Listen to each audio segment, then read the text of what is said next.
Meus irmãos, eu quero convidá-los a abrir a sua Bíblia em Mateus, capítulo 6,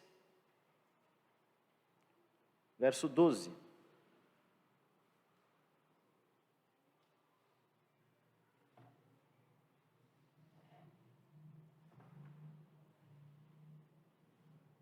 E perdoa as nossas dívidas, assim como nós temos perdoado aos nossos devedores. Verso 14. Porque se perdoardes aos homens as suas ofensas, também vosso Pai Celeste vos perdoará. Se, porém, não perdoardes aos homens as suas ofensas, tampouco o vosso Pai vos perdoará as vossas ofensas. Está aí. Vamos parar aqui a leitura, lembrar desse texto, que é a oração do Senhor. Jesus ensina os seus discípulos lá naquele Sermão do Monte como falar com Deus. E essa oração ela é toda definidora de como nós nos relacionamos com o Senhor. E nos fazem refletir essas palavras do Senhor Jesus Cristo, não é mesmo? Sobre perdão. Porque se tem uma coisa que é difícil para a gente, perdoar. Aliás, você já viu como aquelas histórias de vingança fazem um sucesso danado no mundo todo? Faz muito sucesso. Vingança vende bem, porque fala aos nossos corações. Na literatura tem uma história muito famosa. Foi escrita por Alexandre Dumas, aquele mesmo autor francês que escreveu Os Três Mosqueteiros. Ele também escreveu uma obra que foi muito conhecida, chamada O Conde de Monte Cristo.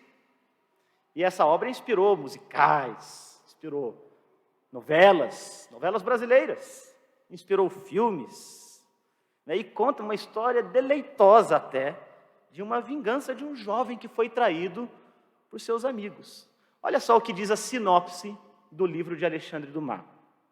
Um romance do destino.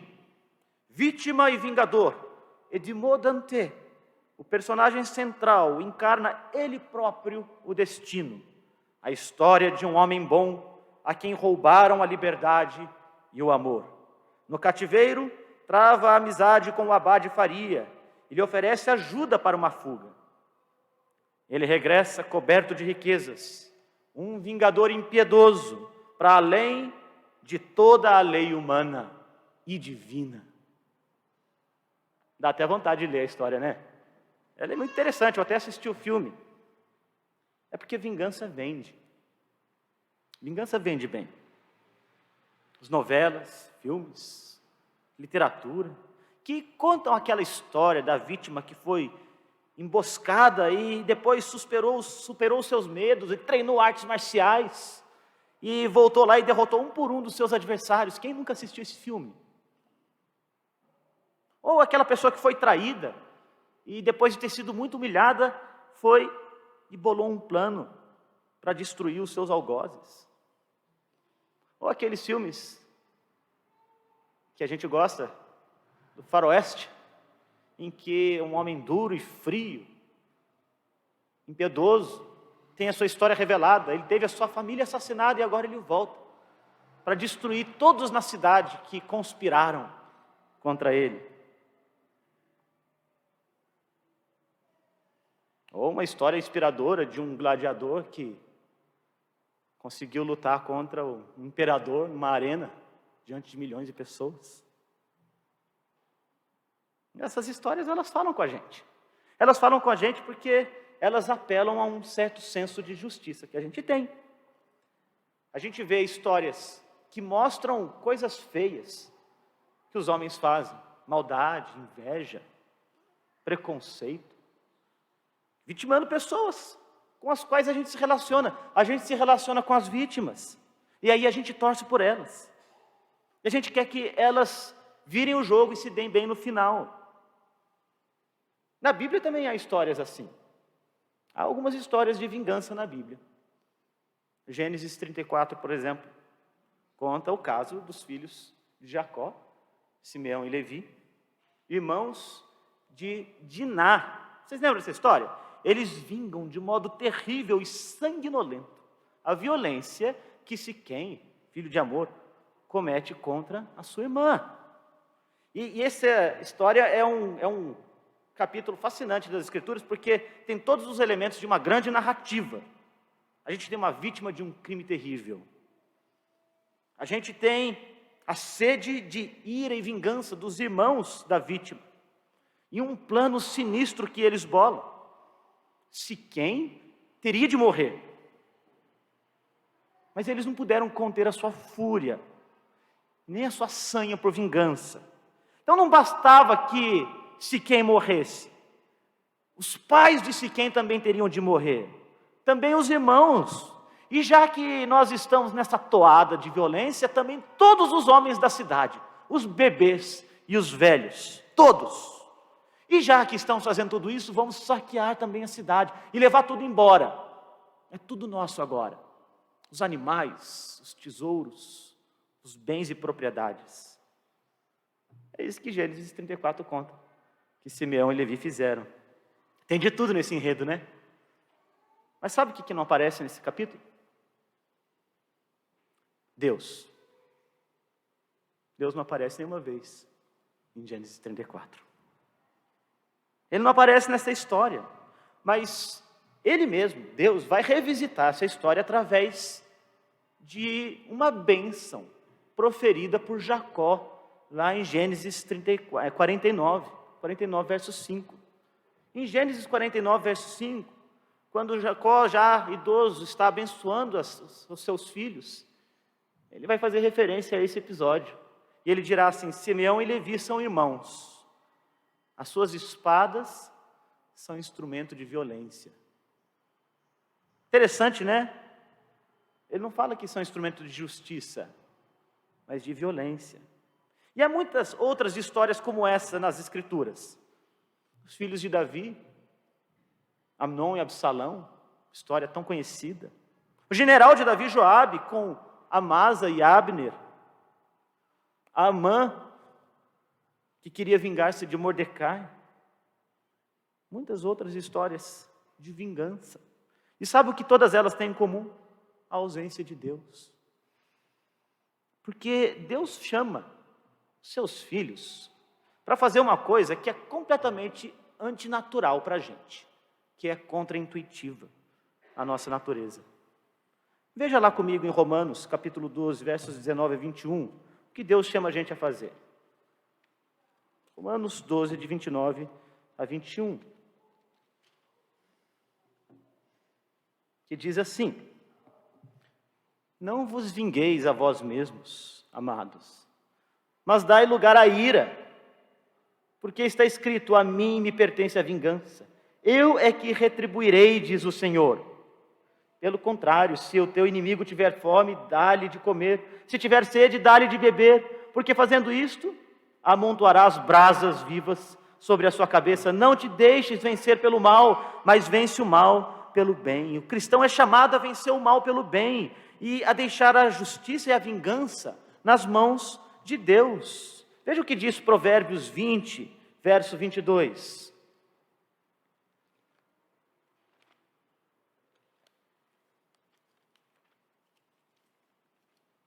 Diz assim: não digas, vingar-me-ei do mal.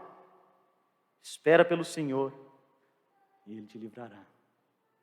Sabe, esse provérbio ele é baseado em Deuteronômio, capítulo 32, verso 35. No livro da lei, que vai dizer que a vingança pertence ao Senhor. Mas é difícil fazer isso, né? É difícil colocar a nossa causa diante de Deus. É difícil deixar as mágoas e ressentimento que a gente tem no coração, quando alguém magoa a gente, nas mãos de Deus. Quando a gente é ofendido, quando a gente é magoado, quando a gente é ferido de alguma maneira, quando a gente é atacado injustamente, a gente quer resolver a parada de todo jeito. Isso acontece por algumas razões. Eu vou destacar duas. Mesmo quando acontece algo real contra a gente, um pecado, a gente tem um quê de justiça própria no coração, que é misturado com autossuficiência e desconfiança. É uma combinação fatal que acontece quando a gente é ofendido. Justiça própria, autossuficiência e desconfiança, que faz com que a gente torne aquela mágoa uma coisa tão grande, tão forte, que ela passa a ser definidora de como a gente vai se relacionar com qualquer pessoa. É como se a gente construísse uma muralha intransponível ao nosso redor. E aquela mágoa define o relacionamento nosso, não só com quem ofendeu a gente, mas agora com todas as outras pessoas. Você já viu acontecer isso com alguém? A gente fica desconfiado de quem quer que seja que se aproxima.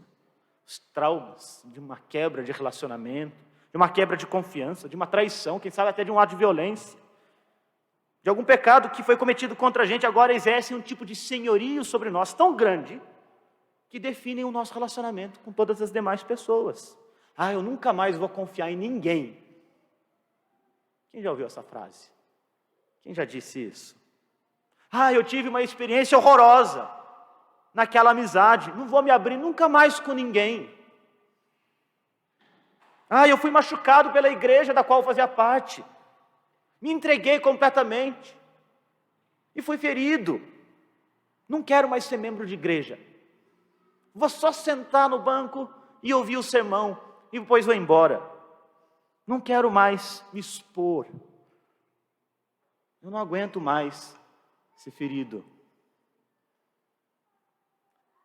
Isso acontece quando a mágoa ganha essas proporções definidoras na vida da gente, de modo que a gente começa a ser definido, guiado pela mágoa. Não é só o senso de justiça que foi quebrado na gente, mas também há uma certa autossuficiência que faz com que a gente queira resolver a parada por nós mesmos. Você notou que nesse cenário, Deus, ele sai da história, ele não é personagem principal, mas é a gente, o protagonista? Há uma segunda realidade que acontece quando a gente é ferido. É possível acontecer. A gente precisa investigar o coração, que é uma certa tendência que a gente tem para dramatizar as coisas. E isso acontece quando a gente é inclinado a uma certa forma de autocomiseração, de autopiedade.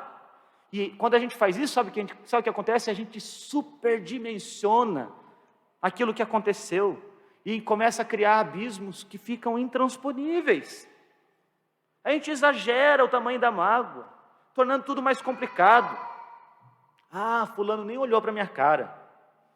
Com certeza está com raiva de mim. Você percebe? Isso é um pouco autocentrado, né? A gente nem sabe o que está se passando na vida do fulano. De repente ele estava distraído, nem viu a gente. Mas a gente já presume que ele não gosta da gente. Né? Eu ouvi fulano dizendo tal e tal coisa. Com certeza era uma indireta para mim. E a gente então, com essa coisa de dramatizar e de superdimensionar as coisas, começa a chamar de pecado aquilo que nem é pecado, a chamar de transgressão o que nem foi transgressão. E isso vai criando abismos. E o ressentimento vai crescendo no coração da gente. Há muitos outros exemplos. A gente às vezes se magoa com coisas que nem são pecados. Simplesmente porque a gente dá àquilo uma dimensão maior do que ela tem. Mas meu irmão, meu amigo, minha amiga, Jesus está aqui nessa oração que Ele ensina para a gente, chamando você e eu para agirmos diferente. Jesus está chamando a gente aqui, como cristãos, a ter uma atitude de perdão no coração da gente. E a gente viu isso na semana passada, que perdão é jogar fora, para longe, a transgressão, é não lembrar mais da ofensa. Eu lembro de alguém que dizia assim, eu perdoo, mas não esqueço. Já ouviu isso? Isso não é perdão. Porque perdão é jogar para longe. É não se lembrar mais, é jogar fora a transgressão. E a primeira coisa que Jesus ensina para a gente, quando Ele insere a ideia de perdão em uma oração que a gente faz com Deus, é que o perdão, ele tem início quando a gente fala com Deus das mágoas do coração da gente, em primeiro lugar. Quando Jesus torna o perdão aqui parte de uma oração, a gente aprende com isso, que na nossa comunhão mais santa, mais sagrada, mais íntima, mais doce, mais real com Deus, com o nosso Pai que está nos céus, nós devemos também levar a Ele as nossas mágoas e também os nossos pecados, as coisas mais terríveis e vergonhosas que se passaram pela nossa cabeça e da nossa conduta. Colocar a nossa ira, a nossa indignação, nossos pecados, as nossas falhas, todas diante de Deus, nas nossas orações. Se você tiver um tempinho hoje à tarde, leia o Salmo 73, que é uma linda oração de Asaf, de um coração magoado, que leva diante de Deus as suas mágoas, e que fala com Ele o que está acontecendo, tanto da confusão, como da tristeza, como da ira e indignação que sente. E quando a gente faz isso, Deus é o protagonista da nossa história. E Ele passa a ser o todo definidor das coisas que acontecem nas experiências que a gente tem. Especialmente nas experiências ruins, dos relacionamentos nossos. Ele se torna então o centro da nossa história e ajuda a gente a dar uma dimensão correta, uma proporção certa para essas coisas todas. E é por isso que eu chamei a maneira como nós nos colocamos diante de Deus como uma atitude de perdão. Porque perdão nas Escrituras tem duas faces importantes, que é pedir perdão e dar perdão. Que é perdoar e ser perdoado. É pedir perdão e perdoar os nossos devedores. Dia desse eu estava lendo um poeminha de Cecília Meirelles que disse assim: se você errou, peça perdão. Mas é difícil pedir perdão, não é? Mas sabe de uma coisa? É mais difícil ainda ser perdoado. A atitude de dar e receber perdão é toda definidora do caráter do crente, do cristão. É toda definidora do coração de um discípulo de Jesus Cristo, lembra? Ele fala de perdão na oração, quando ele está ensinando seus discípulos ali, naquele sermão da montanha. Ele está falando com seguidores dele, com gente que crê nele, com gente que o ama e o segue. E o primeiro e mais importante passo que nós já vimos é de colocar esta atitude de perdão nas nossas orações diante de Deus. A gente vê a sequência de como nós devemos nos comportar diante das ofensas. A primeira é lembrar que nós somos ofensores. Nós pedimos perdão a Deus em primeiro lugar, depois ao nosso próximo. Lembra dos vilões das histórias que eu mencionei no começo? História de maldade, inveja, ciúme, preconceito, vitimando aquelas pessoas com as quais a gente se relaciona. Lembra? Daí a gente torce por elas. Só que tem uma coisa. Na nossa relação com Deus, nós somos os vilões. Nós é que somos o ladrão, o assassino, o invejoso, o roubador. Nós precisamos lembrar disso. Que nós somos pecadores. Nós somos maus, meus irmãos. Maus como o pica-pau. Se jogar a gente no mato, o mato joga a gente de volta. A gente é pecador. Então lembrar dessa realidade, dos nossos pecados diante de Deus, vai ajudar a gente a entender que a gente não é melhor do que aqueles que pecam contra a gente. A gente é pecador, a gente ofende a santidade de Deus, quando a gente transgride a lei dele. E é por isso que a palavra de Deus, vez após vez, chama a gente ao arrependimento, ao quebrantamento, a essa atitude de perdão, pedindo perdão a Deus em primeiro lugar. E isso vai ajudar a gente a dimensionar toda e qualquer ofensa que é feita contra a gente, porque nada do que for feito contra a gente será pior do que aquilo que já fizemos contra Deus. Nada. Porque Deus é puro. E toda forma de impureza ofende a Deus. Olha a oração do salmista no Salmo 51. Ele faz uma oração tocante de confissão de pecados. E ali ele tinha cometido pecados terríveis. contra Batseba, contra o marido dela, contra a nação de Israel. Mas ele diz assim: contra ti somente eu pequei. Ele entendia que o pecado dele contra Deus é maior do que qualquer coisa. Deus é o ofendido. Só que Jesus ensina aqui nessa oração, que mesmo sendo ofendido pelos nossos pecados, bondosamente Deus perdoa a nossa transgressão. Quer dizer, Ele joga as nossas ofensas para longe, Ele não se lembra delas. Esse é o sentido de perdoar nas Escrituras, é jogar fora, é jogar para longe. E é muito interessante que Jesus ensina essa oração, sendo que Ele mesmo é aquele que pagaria o preço desses pecados nossos. Ao ensinar as pessoas, seus discípulos, aqueles que o amam, a pedir perdão e também a perdoar, Ele está dizendo: gente, eu vou conquistar isso para vocês lá na cruz. Jesus mesmo, aquele que ensinou sobre o perdão, é o que daria a vida dele para comprar o perdão. E agora Ele ensina a gente a pedir perdão ao Pai.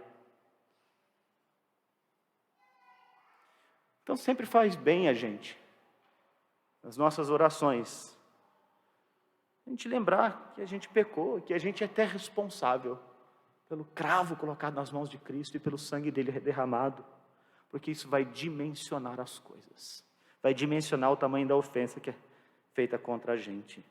E aí, sabe o que acontece? Quando a gente pede perdão a Deus, quebrantados e arrependidos, Deus perdoa e ensina para a gente a perdoar o próximo também. Quando a gente pede perdão para Deus, isso ajuda a gente a desenvolver uma sensibilidade maior sobre a nossa atitude, nossa capacidade de fazer o mal, nossa capacidade de machucar pessoas.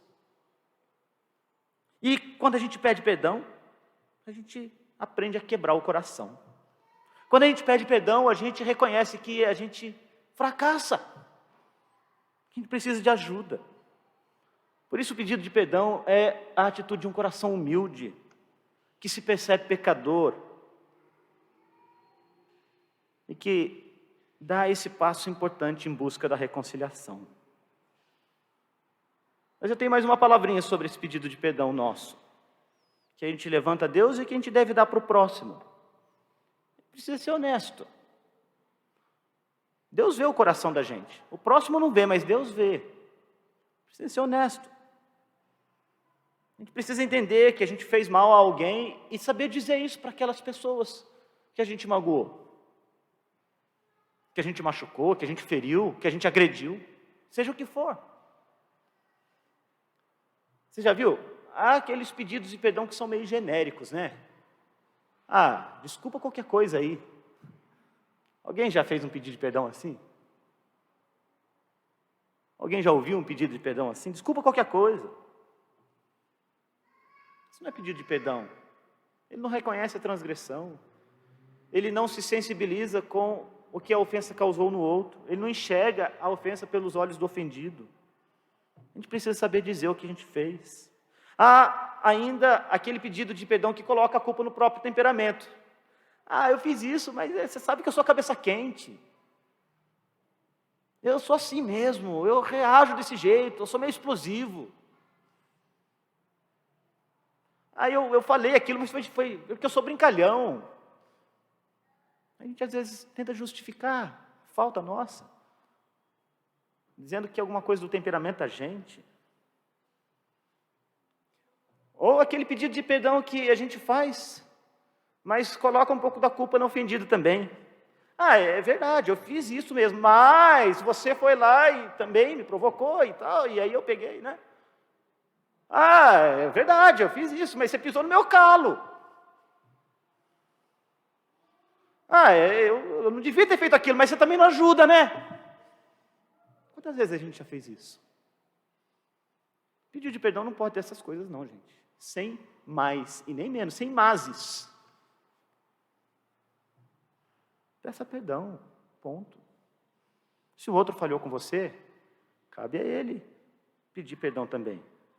Mas a gente precisa aprender a pedir perdão. E quando a gente faz isso?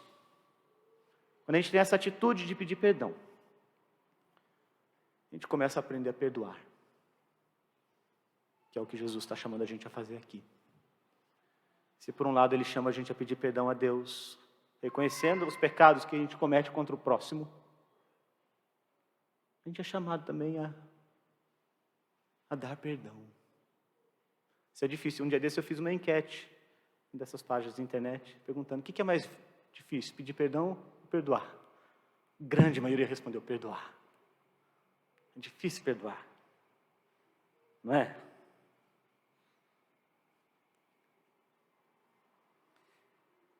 Mas quando a gente pensa na enormidade do perdão que a gente recebeu,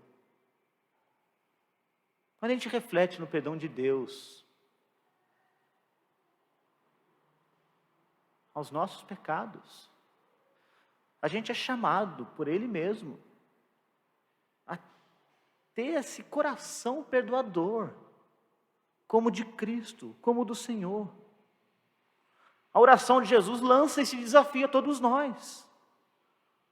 Visto que eu, o principal dos pecadores, fui perdoado, então eu também perdoo os meus devedores. Está na voz perfeita aqui. Assim como temos perdoado aos nossos devedores. Essa oração, então, ela pressupõe que nós recebemos uma misericórdia muito maior do que aquela que a gente oferece. Mas somos chamados, sim, a oferecer essa misericórdia. Até essa atitude de amor, que joga fora a transgressão, que conserta os relacionamentos.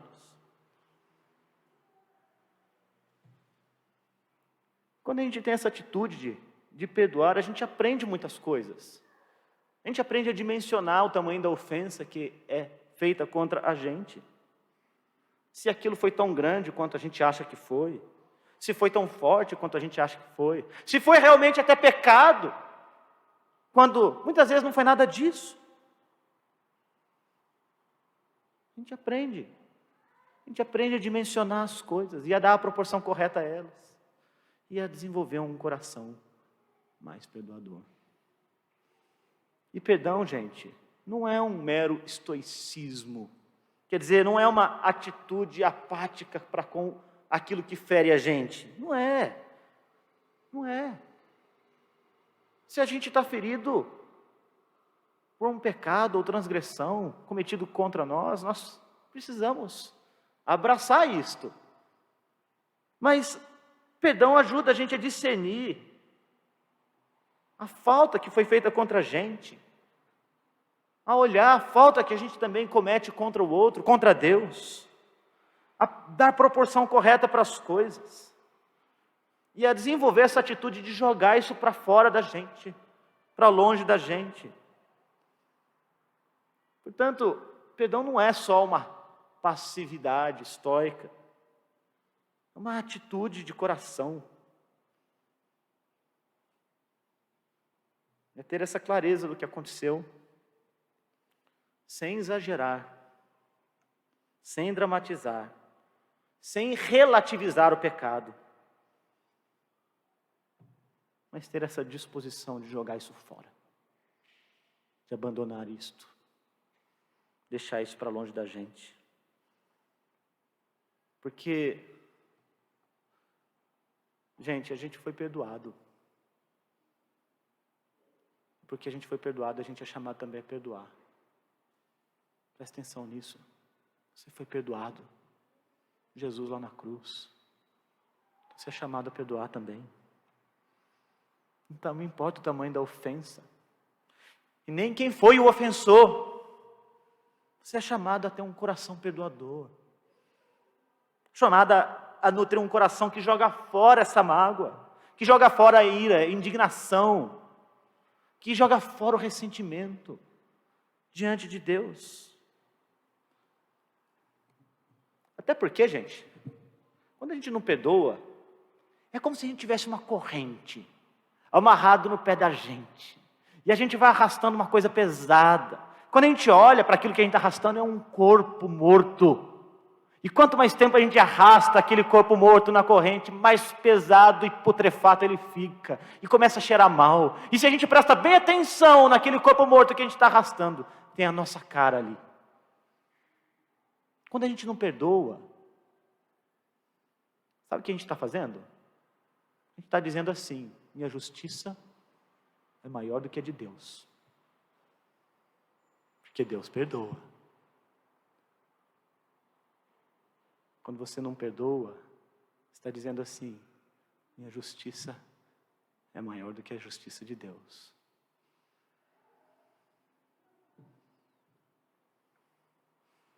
Você está dizendo que aquilo que foi machucado em você vale mais do que o sangue de Jesus. Foi derramado para perdoar pecados. Multidão de pecados. Isso é orgulho. Isso é dureza de coração. Só que o cristão é chamado a quebrantamento. É chamado a arrependimento. Até para perdoar. Você acha que quebrantamento e arrependimento é só para dar perdão? Quebrantamento e arrependimento é para perdoar também. Isso é contraintuitivo. Não está dentro da gente fazer isso. Mas perdoar é ser cristão. E ser cristão é fazer as coisas que não estão no script do nosso coração. Ser cristão é ser chamado a servir o próximo. Ser cristão é ser chamado para morrermos para nós mesmos e vivemos uma nova vida com Cristo. Ser cristão é chamado a amar o próximo e amar os inimigos. Ser cristão é chamado a perdoar.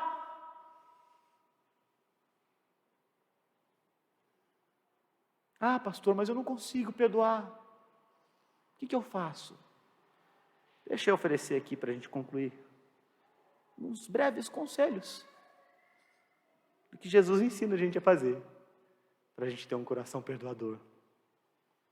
A primeira coisa que você deve fazer é olhar para o seu coração. Se você não consegue perdoar de jeito nenhum, pode ser que você ainda não entregou o seu coração ao Senhor Jesus, nem confessou os seus pecados a Ele. Pode ser que você ainda não tenha feito isso. Você ainda nem se sentiu perdoado pelo próprio Deus, para que possa perdoar o próximo. Se esse é o seu caso, meu amigo, minha amiga que está aqui, a boa notícia para você hoje é que você pode chegar diante desse trono de graça do Deus Todo-Poderoso e colocar diante dele todas as coisas que você carrega a vida inteira, todos os seus pecados, até aqueles que você não se lembra. Você pode colocá-los todos diante do trono da graça de Deus. E pode ter a certeza de que eles estão já perdoados, se você os confessa arrependido, com confiança em Cristo. Aquele que carregou o peso dos seus pecados na cruz e que disse: está consumado, a dívida está paga, o perdão foi comprado e foi dado de graça. E pela graça você pode receber perdão. E se você não consegue perdoar, então talvez você ainda não tenha recebido este perdão. Entregue o seu coração a Cristo e você será perdoado dos seus pecados e vai aprender a perdoar de todo o coração. Mas se você já é crente, já entregou o seu coração a Jesus e tem dificuldades de perdoar,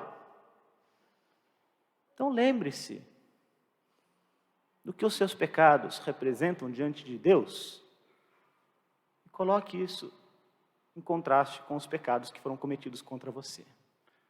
Você sempre vai sair ganhando nessa equação, sabia? É como a parábola que o pastor Valdir leu para a gente aqui hoje de manhã, do credor. Nossa dívida é sempre maior, gente. É sempre maior. Quando você perceber que você é mais culpado do que aquela pessoa contra quem você está magoado, ressentido, ferido, triste, isso pode ser um caminho de Deus no seu coração para ir quebrando aquelas resistências, aquele muro que você construiu, te ajudando a receber perdão. Perdão que foi trazido para você por aquela pessoa. Você não quer perdoar? Tem aqui um outro conselho para você, se você tem dificuldade de perdoar. Não deixe as transgressões se acumularem. Procure tratar das coisas quando elas são ainda pequenininhas. Eu sei que, diante de Deus, todo pecado é pecado, mas as transgressões na nossa vida humana, elas têm graus. Tem coisas que são mais graves. Detestar alguém no coração é homicídio diante de Deus, mas matar alguém, mesmo aos olhos do Senhor, é mais grave do que desejar a morte de alguém. A gradação. Então, trate das coisas pequenas. Jesus ensina isso para a gente, nesse mesmo Evangelho de Mateus, capítulo 18, se alguém fizer algum mal contra ti, vai lá e conversa com a pessoa. Trata disso. Resolve. Você não quer simplesmente, com a sua justiça própria, esmagar o irmão que está culpado, mas você quer ganhar aquela pessoa. Como disse Jesus, se ele te ouvir, você ganhou essa pessoa. Trata das coisas quando elas são pequenas. Converse com o seu cônjuge, com o seu esposo, com a sua esposa. Se ela fez ou ele fez algo que foi pecaminoso, converse. Deixe ele saber. Não deixe a pessoa sofrer sem saber até por que está sofrendo. Quantas vezes pecados são cometidos contra nós, só que a pessoa nem sabe, pecou, fez mal, não se deu conta disso. É importante a gente conversar. Conversa. Com seu filho, com a sua filha, com seu cônjuge, com seu vizinho, com seu amigo. Normalmente a gente fica mais magoado quando pessoas que a gente ama muito, como amigos, parentes, dizem ou fazem alguma coisa que nos ferem. Converse. Não deixe as coisas se acumularem. Peça a Deus para te dar discernimento, para que você primeiro determine se aquilo realmente foi uma agressão, uma ofensa, um pecado contra você, porque às vezes nem foi, mas se foi, converse. Trate daquilo. Seja honesto. Diga porque você ficou magoado. Ouça o outro. Quem sabe aquilo que você ouvir vai esclarecer as coisas. E o problema vai ser sanado ali mesmo. Essa é uma boa atitude. Uma atitude cristã que a gente pode ter para nutrir um espírito perdoador. Disposto a reparar as coisas. Disposto a reconciliar. Disposto a ficar próximo. Não a romper. Não a cada um seguir o seu caminho. Mas a manter a unidade. Os vínculos de amor pelos quais nós somos chamados. Uma outra coisa que você pode fazer é não nutrir um sentimento de vingança. Entregue o seu sofrimento, a sua dor, a injustiça cometida contra você nas mãos do Senhor. Como nós lemos aqui, a vingança pertence ao Senhor. Você vai viver melhor e provavelmente vai evitar uma ou duas úlceras no seu estômago, se você não estiver nutrindo um sentimento de vingança. Coloca nas mãos santas de Deus, vai descansar na soberania dEle. Coloca a sua ira, a sua indignação, a sua fúria diante do Senhor, como Asaf fez no Salmo 73. Deixe que Ele faz a justiça. E peça a Deus que quebre o seu coração para você perdoar. Para você não arrastar aquele corpo morto consigo para todo lado. Para você não andar por aí como se tivesse uma justiça superior à própria justiça de Deus.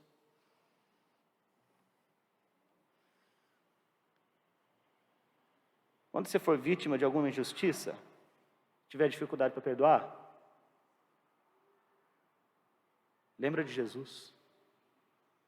No alto daquela cruz, na agonia do seu sofrimento, bradou dizendo: Pai, perdoa-lhes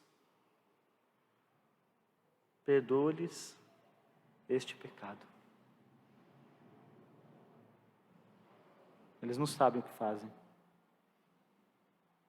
Estevão, quando chovia pedras de ódio e fúria contra ele, na sua oração final disse: Senhor, não lhes impute este pecado.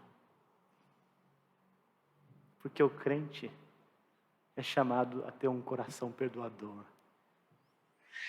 O crente é chamado a derramar graça, porque ele foi alvo de graça. O crente é chamado a amar, porque ele foi alvo de amor. Ele é chamado a perdoar, porque ele mesmo foi perdoado. Que o Senhor nos ajude a ser perdoadores. Perdoadores. Ter esse coração e essa atitude abertas ao perdão. Para que sejamos semelhantes ao Senhor Jesus Cristo, para que glorifiquemos ao Senhor com as nossas vidas. Que Ele te abençoe, que Ele me abençoe. Vamos falar com o Senhor. Senhor, nós te damos graças pelo perdão que encontramos em Cristo Jesus. Agradecemos porque o Senhor nos abençoa, mesmo sendo nós terrivelmente pecadores. E pedimos então que o Senhor nos ajude a ter este coração também perdoador. Não guardar mágoas ou ressentimentos, mas a perdoar. Perdoar. Não é fácil, mas nós contamos com a Tua graça. E pedimos que ela se manifeste em nossas vidas, fazendo de nós perdoadores. Oramos em nome de Cristo. Amém.